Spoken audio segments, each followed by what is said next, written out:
everyone, welcome back. Welcome back to Akabulan, First of Generations. Thank you so much for tuning into our channel today. Thank you so much. If you are not already subscribed, please stop right now and hit that subscribe button. Yes. Also, notifications so that you can be notified whenever we post any new videos. Today, definitely like to talk about a topic that hits home for those in the diaspora that are thinking of traveling or thinking of coming back to the motherland for visitation, to visit or to live. I want to talk about, what's the topic?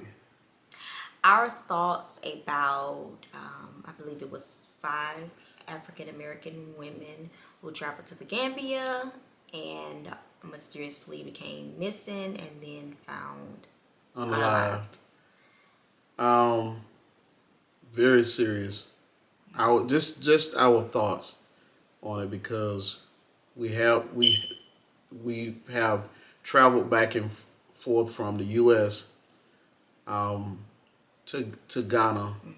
Never been to the Gambia, but it's our thoughts on what we think, how we think about these 5 women. That question: do you think they was targeted? I believe, yeah, I do. Why do you think they was targeted? Well, from our experience, just from traveling to Ghana, if you've traveled to Ghana before or anywhere, you would know that once you get off the plane and you arrive at the airport, you walk outside, there's so many people out there to welcome you back to Yes. the continent itself. In Ghana, it's the same way. So many people out there, they welcome you back. So many people out there, they want to help you with your luggage. They want to help transport you wherever you need to go. Just like anywhere, not only on the continent, over here in the U.S., people can be watching you and they'll see how you move. Some people may try to gauge you by how you look, as far as if you have any money and things of that nature. Definitely, if you're traveling alone as a single woman, there are people who target single women, and they can spot it that you're not there with anyone. So that's a way to target.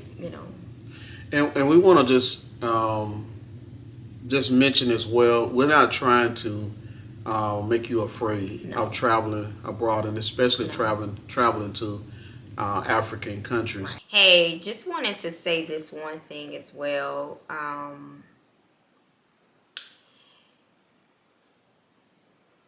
The unalivings in Gambia, the recent unalivings with the 5 African American women, cannot even compare to the 60,000 that have been reported in the U.S. of women, African American women, being missing. So don't think for a moment that the U.S. is much safer than Africa. I would agree. It's not just one element that is unaliving us here. It's more than one element. It's probably about 30 different elements that we have to face here. Being overly worked for low pay, stressed out because bills are continuously coming, racism, discrimination, the redlining, the changing of the neighborhoods. Was that? Gentrification. Yes. The food is nothing but chemicals. So it's so many different things here that take us out, right? So many different things. Police brutality, black on black crime. So we didn't make this video to make you afraid to travel to the Gambia or the whole of the Horn of Africa, all of Africa, rather. We made this video so you can be aware. Hey, the way the women are being targeted here, they're putting GPS devices on cars of women that they see that's traveling to stores alone. That way they'll follow them. They'll hit them with the back, in the back of their car with their car to make them pull over, and then they kidnap them. They're putting a chemical on a napkin and sticking it in the door. They're putting it on their door handle. Whatever they have to do, and then whatever the chemical is, it paralyzes the body for a minute, just well enough for them to take the woman and do whatever with her. Right. So we're targeted everywhere we go. Yes. So we're just making this video to bring more awareness, as my husband said. When you travel anywhere, even if you travel in the States, like, you have to be aware. I don't travel alone as a woman. I take vacations with my sister and my mom, and we travel in a pack. We travel with a lot of women. Right. We don't travel alone. We don't leave and go somewhere alone. Even if I have to use the restroom, I'm not going by myself. That's how we do. That's how we're supposed to do. We're supposed to be connected like that. Even if we're not family, we should still be connected like that. We should still be able to keep an eye out on one another. Sometimes we be in a grocery store, and we see kids walking by themselves, and we're automatically on alert. And I guess maybe because we're parents, but we're looking around for their parents for them, because we know that they shouldn't be alone, because it's dangerous. Right. Also, I just want the dog is barking. Y'all forgive us. Also, I want to just say, you got to be careful. Mm-hmm. You have to be careful. If you are on high alert here in the States, mm-hmm. don't travel to any African country, mm-hmm.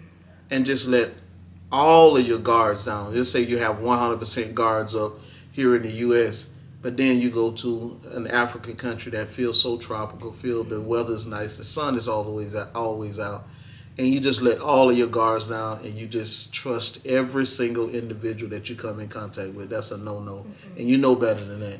So single women that are traveling, please try not to travel alone. And right now, until they sort it out in the Gambia, I would advise you to travel with someone if you're going to go to the Gambia, and still be careful. That's all we're saying.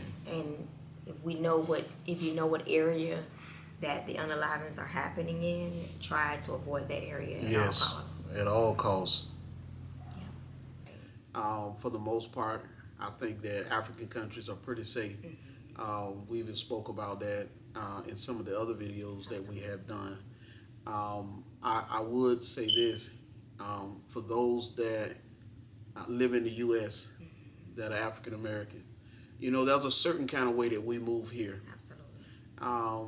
We're on high alert at night when we're traveling and we're moving, especially when we're going into a different neighborhood, a neighborhood that may be known for high crime or medium crime or whatever it is. Mm-hmm. We move a certain kind of way over here, so it's no different than going into another country. Actually, there's a lot of uncertainty in other countries because you really don't know that a threat may exist. You don't know that.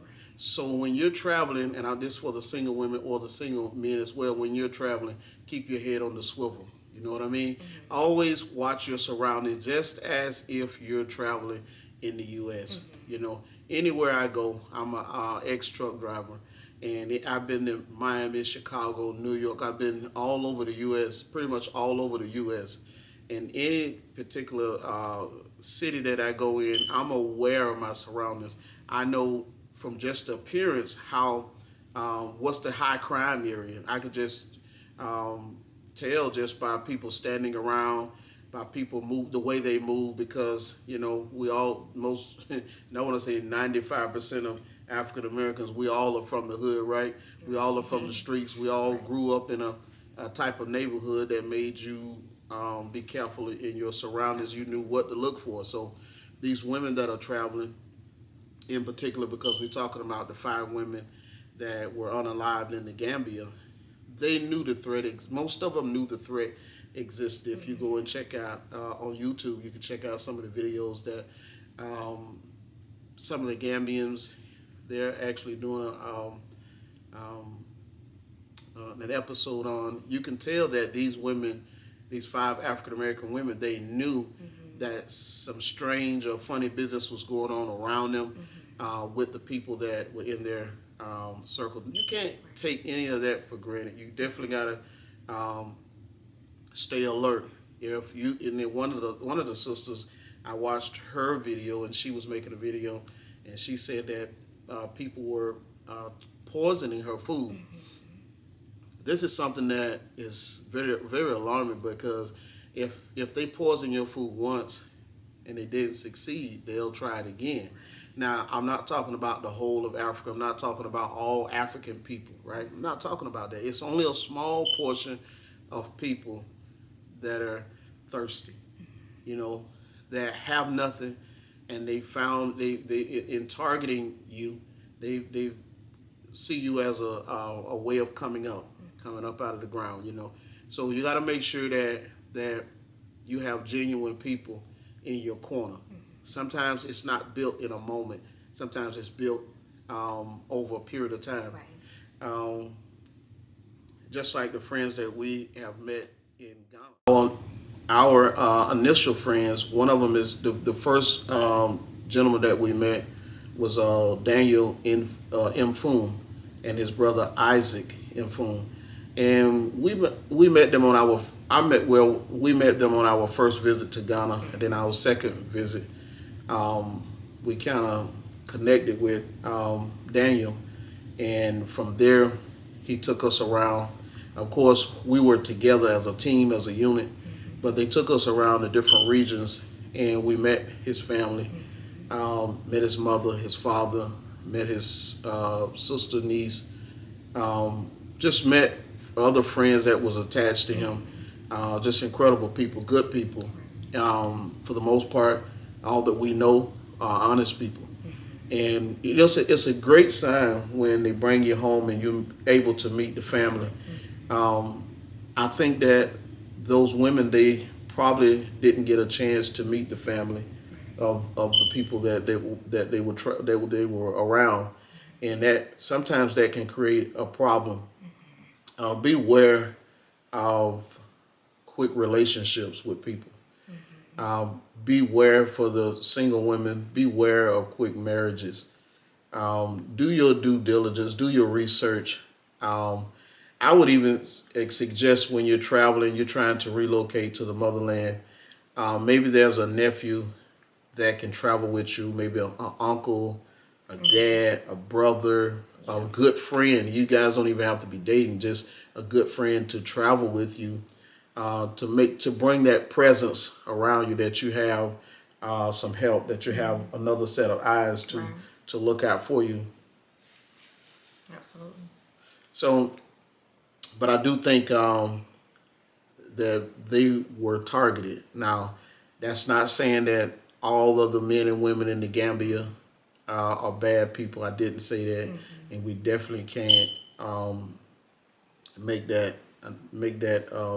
a final truth or whatever. But we, just people want to eat.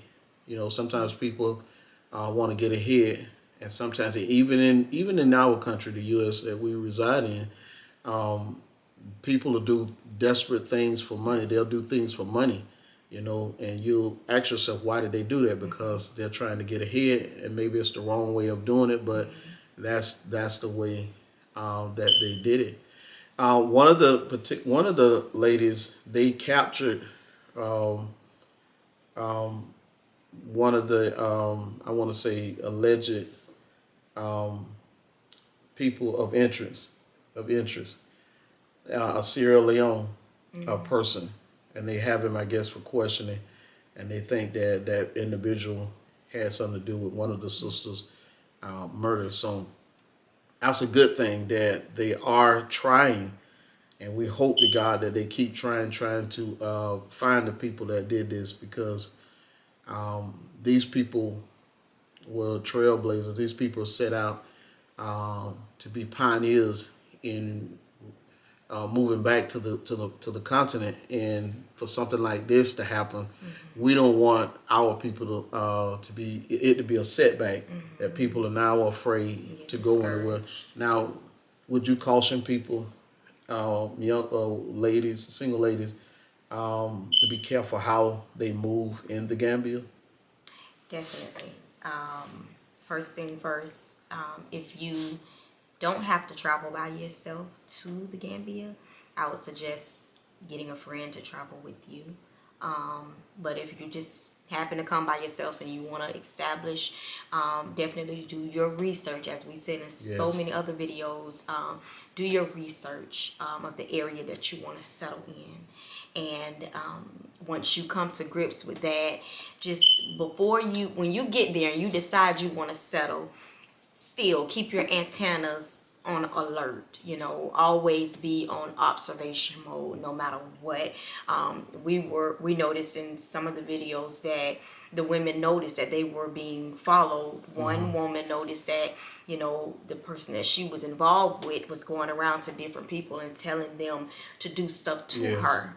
And to watch her, right? Let them know what time she left, what time how she was moving. Yeah, how she was moving. So she knew this, but she just had hope that and I mean that could be any of us. Right. Just have hope that it's gonna stop. They're gonna stop, but I would definitely say, make sure that you do watch how you move. Make sure that you do have a buddy system in place. Like with us, when we travel, to Ghana, not saying, let me just clear the air. We're not saying that we do everything right. We're not saying that we're perfect in every way we move, okay? No. Let's just put that out there. But what we are saying is, when we get ready to travel to Ghana, our friends over there, they know we're coming. And they're right in place. Time we arrive there, wherever we need to go, they make sure we get there, and it's almost as though even if we want to travel alone, they won't let us travel alone. They're right there with us. Yeah. And I think a lot of that is just they anticipate us coming because sometimes it's a long space between us coming, so Absolutely. It's the camaraderie, it's the friendship, the relationship that they want to be around us.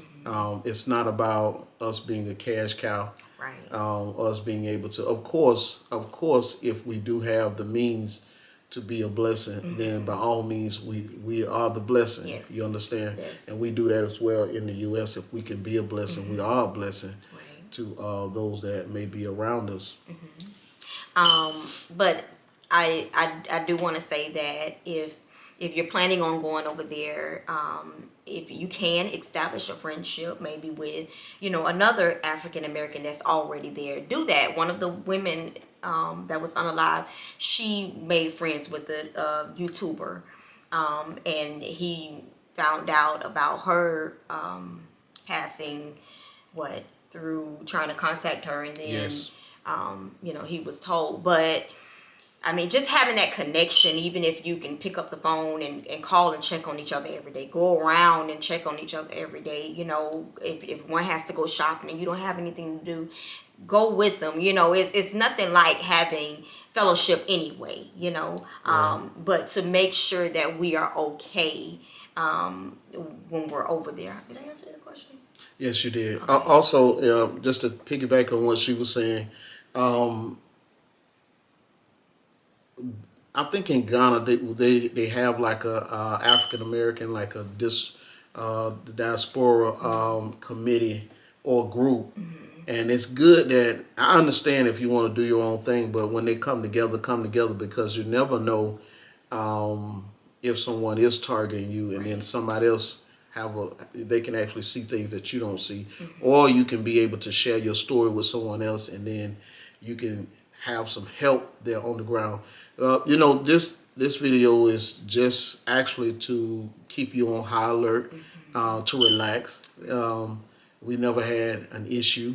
Of course, we were always probably, I want to say, targeted in a sense of when we go to the marketplace, people want you to come to their shops. They want you to buy this, and buy this. But, after a while, And after you visit for a while, you begin to be a professional at saying no. We have enough. We're not buying anything.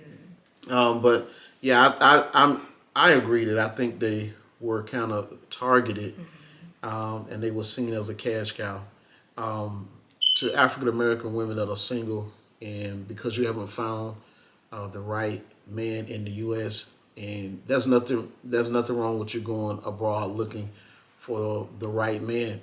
I want to say, be careful.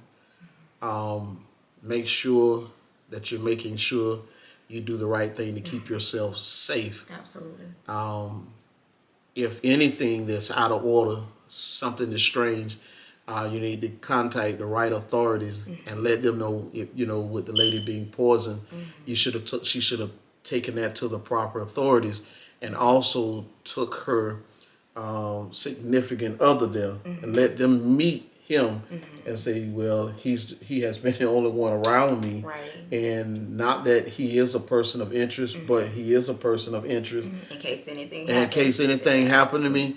And I want to say this too about property, because I think those women had property there, and if you married someone,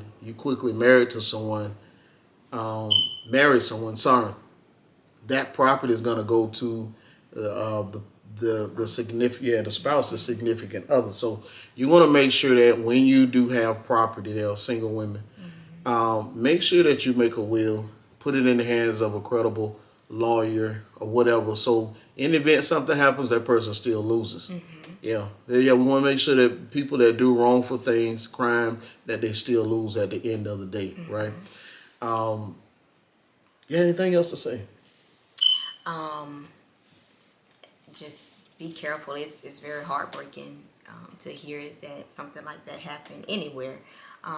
But to know that these women traveled thousands of miles and to go over there to establish a new life, better life for themselves, and to accomplish all that they've accomplished over there, and then for them to be unalive behind something so tangible that can't be compared to a life.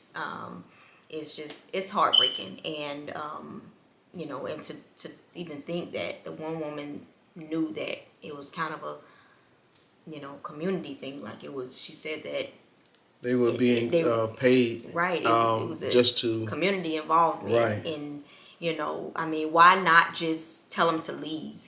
Why do them the way that they were done? Just but I wanted to say this: if you feel that something like that is going on, then I know it's hard sometimes to uproot and go, but sometimes to save yourself, you have to just uproot and you have to go. All of this, I believe, happened in the same area. They said that most of the unalivings happen in like the same community, not saying the same street, right? But right. It's an area, a giant community that all of this happens. So that means that nothing, you can't have this many duplications like this without somebody knowing something. more than one person knowing what's going on. So it's like there's a community of people, not saying the whole community, right? We don't want to label the whole community, but there's a community of people that are together that are doing this. And we really hope that the authorities, and not only the authorities, but the American Embassy would get involved with this, and they would just cut it to the root and deal with it in the most harshest way. Yes, I'm saying that because these ladies they didn't deserve to die, right? But I got a question for you. Why isn't it that, did I say that right? I don't know. but why you don't hear the white women unalive? And it's so, listen to me, there's so many Caucasian people that go to the Gambia to relax, to unwind, and to do some other things that are inappropriate, and they go there single, and they go back to their country, they go back to England, they go back to Switzerland, they go back to Poland, they go back to their own motherland. Nothing happens to them. Men as well. And men as well, right? We've seen the stories about the Gambia, about what goes on there, about the sex vacations and all of these things like that with the native people. And nothing happens to them. Well, why? It's just so strange that African people, African American people that travel to the Gambia, seems like they're more targeted and they are at a higher risk to lose their life there at this present time. And we're not talking about, this is not all of the Gambia, but there's a lot of things that happen to African American people there, and we're just talking about one particular area, which is the targeting and poisoning. But a lot of the times their homes are broken into. We've heard so many stories about their phones are snatched from them. So I would say until the Gambia authorities get control of this thing, that just like in the United States, if there's a high crime in a different country, they'll tell you there'll be a travel alert. This is a travel alert for the Gambia, for single women, because it's happening to single women. Don't travel to the Gambia by yourself. How about that? A travel alert. Don't travel to the Gambia and reside there by yourself. Not right now. You may love it, but don't, because of what's going on. Don't travel there and don't stay there by yourself. Bring somebody with you. Yeah. Bring somebody with you. Yeah. Right? And then I want to say that there's 54 other countries. 54 or 53 other countries in Africa that you can go that they're not having this type of problem. Yeah. Yeah. It's just, I don't know, it's disheartening to know that this type of thing is happening. I just want to, if I can be transparent for a moment, I just want to say that, when we're called African Americans, when we come from over here to travel to the continent, we're not coming just to do whatever the other race may be coming to do. We're coming to scope out things, to see if it's okay for us to come and to spend our last days there. And when stuff like this happens, it kind of makes us not want to come. In spite of whatever Africans have been told about African Americans, you have to learn us and know us for yourself. Because whatever we've been told, you've been told, you've been told something bad about us, we've been told something bad about you, So now that we're all starting to wake up, right. We're traveling because we want to know the truth. That's right. Why we come. We want to know the truth about our heritage. We want to know the truth about our roots. We want to know the truth about our people. So when we come and we see you guys, we see you as family. Nothing else. We see you as family. But to know that family is killing family, that hurts. And from our perspective too, it seems like we really get it everywhere. We really, here in the States, we get it from our own people. We get shot, we get killed from our own people, right? And then not only here do we get it from our own people, we get it from other races of people. We get shot, we get killed, we get targeted, we deal with racism, we deal with the Jim Crow laws, we deal with, so I can go on the redlining, we gentrification, we deal with so much here, and for us to be able to travel abroad and still get the same treatment, it's very frustrating and very disappointing to go somewhere else that you're trying to find a piece of heaven, right? Yes. And you're trying to live a quiet, peaceful life for people to target you. And I don't know. I think it's good. Like in Ghana, they're building the chief there, one of the chiefs in that Asebu land. He has given African Americans some free land, and now it is developing. It's still in its infant stages, but it is developing into a large community of African Americans. Now, the upside to that, the good side to that, is that they now can watch each other's back. The downside is that you never really assimilate with the people. You never really learn the culture like you should. But I guess that's the pros and the cons, right? But make friends with other diasporans. Get them involved with your life. A lot of times when we go to Africa, we kind of shut off everybody else. Anybody that looked like us, smelled like us, came from where we come from, we kind of cut them off and say, hey, you know, the African, the local people are better than the people that we left behind, and that's not necessarily true. Make sure you're well-rounded when you plant your feet on the African ground. Make sure that you have a balance between the indigenous. When I say indigenous, I mean the people that never left, and also the people that are moving there as well. Try to make friends and have a great balance between the both, right? Nobody understands our plight but us, right? No one understands the African people but the African people. Right. We are learning to understand them, and they are learning to understand us, because there is a great cultural divide between the West and where they are. You understand? So it's a cultural divide, but we're trying to learn each other. And we got to be careful how we treat each other. Absolutely. You know, I don't know. I think a lot of those sisters, they may have dated younger. They may have dated younger men. And younger men are so ambitious, especially if they are thirsty, right? They looking at money. A lot of times they're looking at money and comfortabilities and stuff. And so for the sisters that are out there, please be careful. Please make sure that you have everything in order, and don't dismiss the smallest of things. Make sure that you address it, and you go to the property authorities to make sure that you are safe at all times. Yes. Make sure you are safe at all times. You have any more questions, anything? Well, look, guys, we're going to wrap this up. Don't forget to subscribe to this channel, because we got some more things that are coming. Yeah. We thank you guys. Thank you. We asked for more subscribers. You guys did it. Remember, we're still trying to hit that 1,000 subscriber mark by the end of this month. So if you guys can do it for us, we thank you. We love you as always. And normally we come in and we mention who we are, and we didn't do that for the new people. I'm Denisha. And I'm Anthony. This is my awesome husband. Thank you guys for tuning into our channel today. We love you. Remember, keep that head on the swivel when you travel, and we'll see you the next video. Bye. Bye-bye.